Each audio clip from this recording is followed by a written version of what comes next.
What I personally would have liked to have seen in a BioShock game is sort of a broader range of enemies. And I think in BioShock Infinite, we really want to have a sort of a class of enemies that had a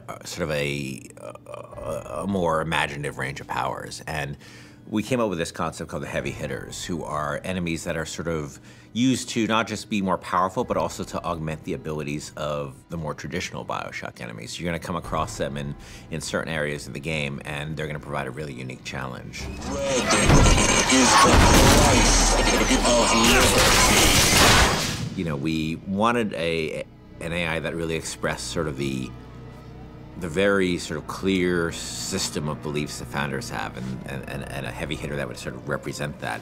And the Motorized Patriot is sort of the embodiment of that. And they came up with this idea of this creepily motorized, like Hall of Presidents animatronic George Washington. It was specifically the face, specifically this weird, like, porcelain child dolls, you know, poor rendering of George Washington.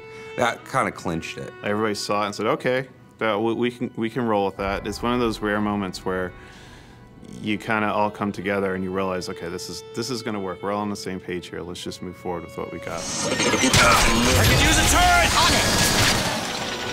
Booker, the gear! So the Motorized Patriot, a couple of things make him really special besides the aesthetic of him. One is that he's, unlike most of the enemies, he's completely fearless. He doesn't have a sense of self-preservation, so he'll just keep coming at you and coming at you and coming at you.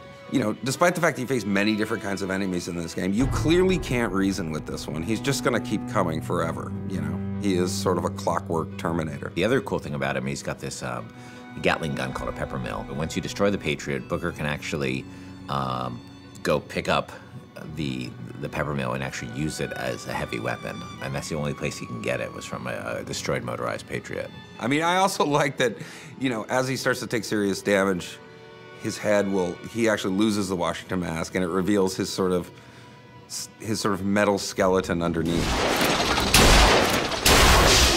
The thing I like most about this guy is that I think he's pretty readable as what he does. You know, he's a fairly simple guy. He's not a Swiss Army knife. He's a guy with a big gun, and I think that reads pretty well. He's got this incredible sense of heaviness.